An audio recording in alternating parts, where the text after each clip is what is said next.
Hello, and today we're going to be looking at the safety and environmental considerations for numerous outdoor activities.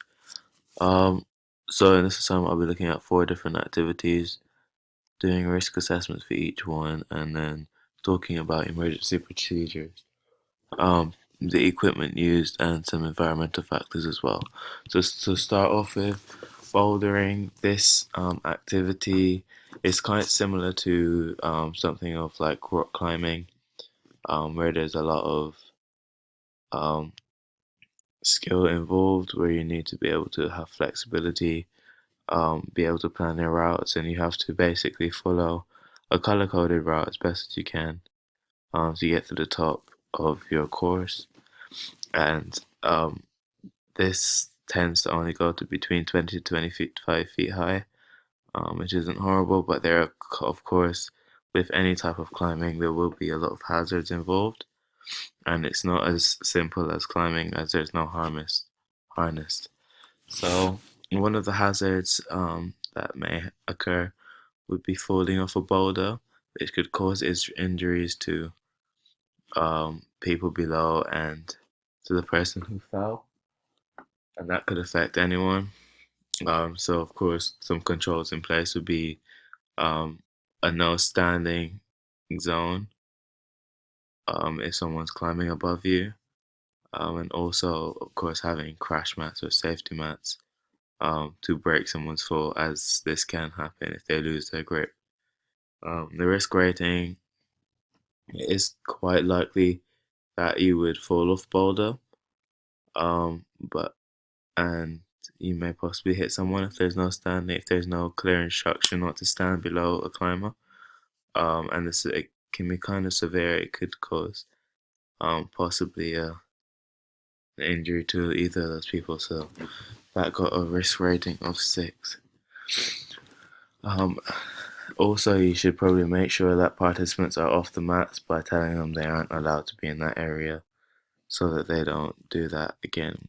Also, you can probably um,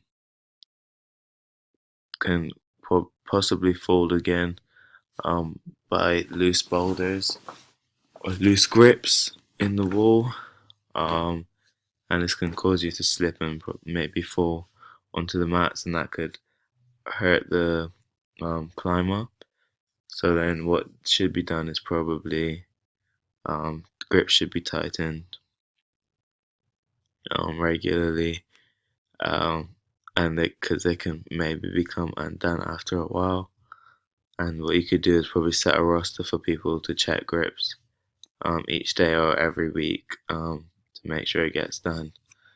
And this has a similar risk rating to the one above, as it's quite similar in likelihood and severity.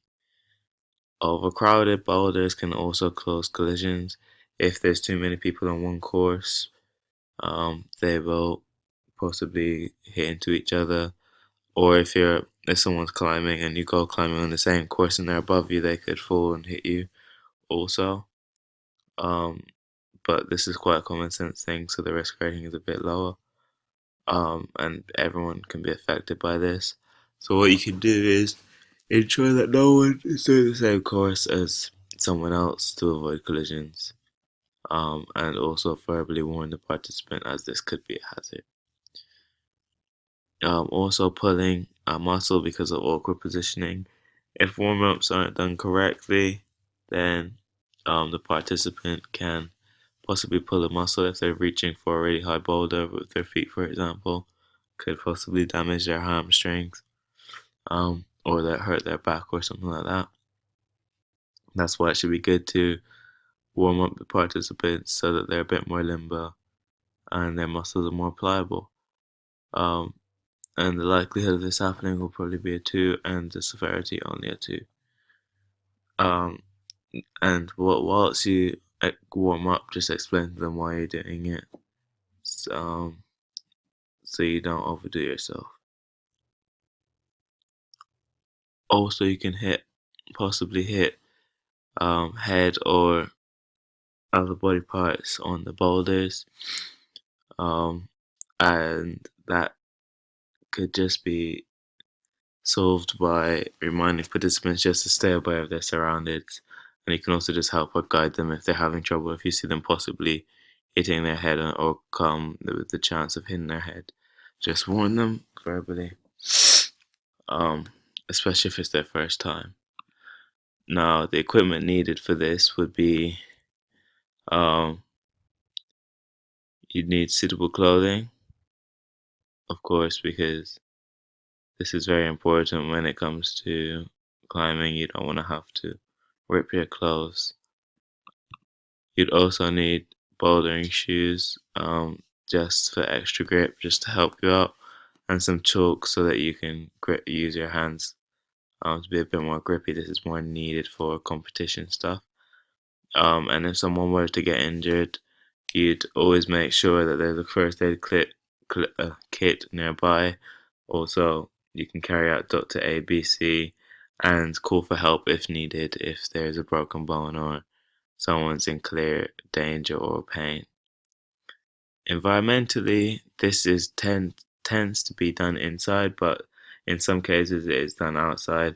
So it's good to just be aware of wind speeds if you're outside, just in case it may affect the climbers, but this should not be such a huge problem. Of course, if it's raining, boulders can become a lot more slippery than they were, especially when trying to climb with your feet. So it's probably best not to do it when it's raining if the bouldering's outside. However, if it's inside, you should keep the boulders clean, as they can sometimes pick up dust, and they can also over time get less grippy because they're constant wear and tear. So it'd be good to just make sure that they're clean. The next outdoor activity is deep sea diving. This is very good um, for people who like swimming underwater and um, going on adventures. But however, it can be quite dangerous. It does include diving under very dangerous conditions sometimes, and also certain things can be done. And this risk assessment kind of shows us the hazards and how to deal with it. There's a possibility the oxygen tank can malfunction underwater, which can affect the diver, and how you can control this by having it checked before and after each dive to make sure there's enough oxygen and nitrogen inside the tank. And the likelihood of this happening is quite low, as they don't run out that quickly, and they're also always refilled before a dive. And they don't really tend to malfunction that often. But if they did malfunction, it would be highly severe, as you're really far down and you'd have no access to the oxygen you needed. You can also just check before a dive if there's a problem and then just don't use the tanks, which is quite common sense. Also, you can get cut by wreckages. I have done this personally, um, and it's not very nice. So you should probably warn divers just to stay away from sharp edges and just tell them to be aware of their surroundings. May not be as fatal um, as the oxygen tank one, but it can be quite severe at times, depending on the cut itself, and it's kind of a bit more likely than the malfunctioning tank. You can also, there's a possibility in some waters you could be attacked by sharks or harmful fish. Um, and most divers or diving companies would know what zones are safe, what zones are not. So you should probably have no swim zones and just make sure that there are all safe areas before you dive. And you should keep away from the area um, that are no swim zones and just warn people not to leave the group. And the likelihood of this happening is very small, but it would be very severe if it did happen. There is also a chance of a mouthpiece malfunction, so they should always be checked before and after. And if it's not working beforehand and you check it, don't use it. This could be very severe as well. You could end up losing your group, and that could affect everyone. So you should have torch lights and instructions already what to do if lost, which is usually just to come up, and probably go back to the boat and just wait for everyone there, and don't wander off even more because that would just make things worse and harder. So you should also ensure that their instructor is well distributed around the group, just to control where everyone's going to make sure no one gets lost. For the equipment for this, you'll need a mask, oxygen tank, mouthpiece, a wetsuit, and then there's some special devices that control um, and tell you your oxygen levels and nitrogen levels and give you an idea of how much time is left. There's also the emergency procedure for this would be to get if there was if someone was having trouble under the water, just get them above water as quickly as possible, get them onto the boat, and once again, Dr. ABC or even CPR may be needed to be used at this point, just to get water out of lungs. But also make sure you call for help, and on the boat if you need to, you can also use a flare. Um, Environmental factors, during storms and really bad weather, it's probably not best to go diving, as it may be hard to get onto boat and get off the boat.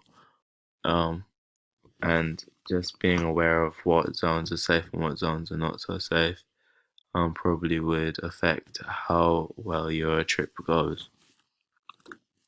The next one I'm going to look at is caving. Caving is another adventurous activity that it can be quite fun. And the risk assessment for this may be that there's a possibility that loose rock can fall on someone's head. So you should make sure that the routes have been approved by a national governing body, as there is a chance that this may be a dangerous place to cave. This could result in very severe consequences if not followed, but the likelihood is quite low.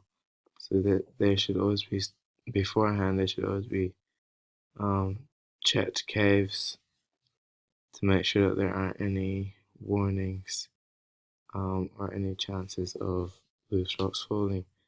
Also, people can get separated from group quite easily, so you should probably have whistles for each person so that if they get lost, they can blow their whistle and try to relocate the group.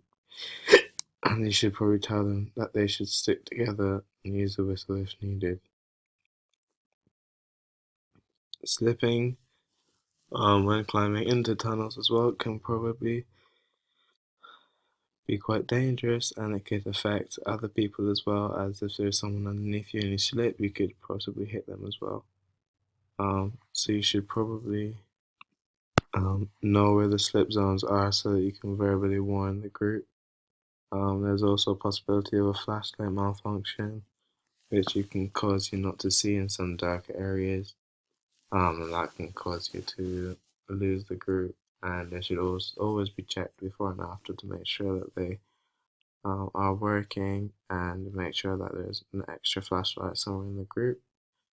Also always have batteries just in case, and a whistle, so that you can find the group. The equipment needed for caving, you'd need a helmet, and you'd also need to use Dr. ABC. Always make sure that you have a phone available just so you can call for help. Also always having a whistle just to make sure that just in case you could attract other cavers nearby. If something's happened and there's only two of you. And also environmental factors. This caving can be dangerous as there can be loose rocks falling from above, and sometimes if it rains and inside the cave gets wet, it can cause you to possibly slip quite easily and lose your way quite a bit.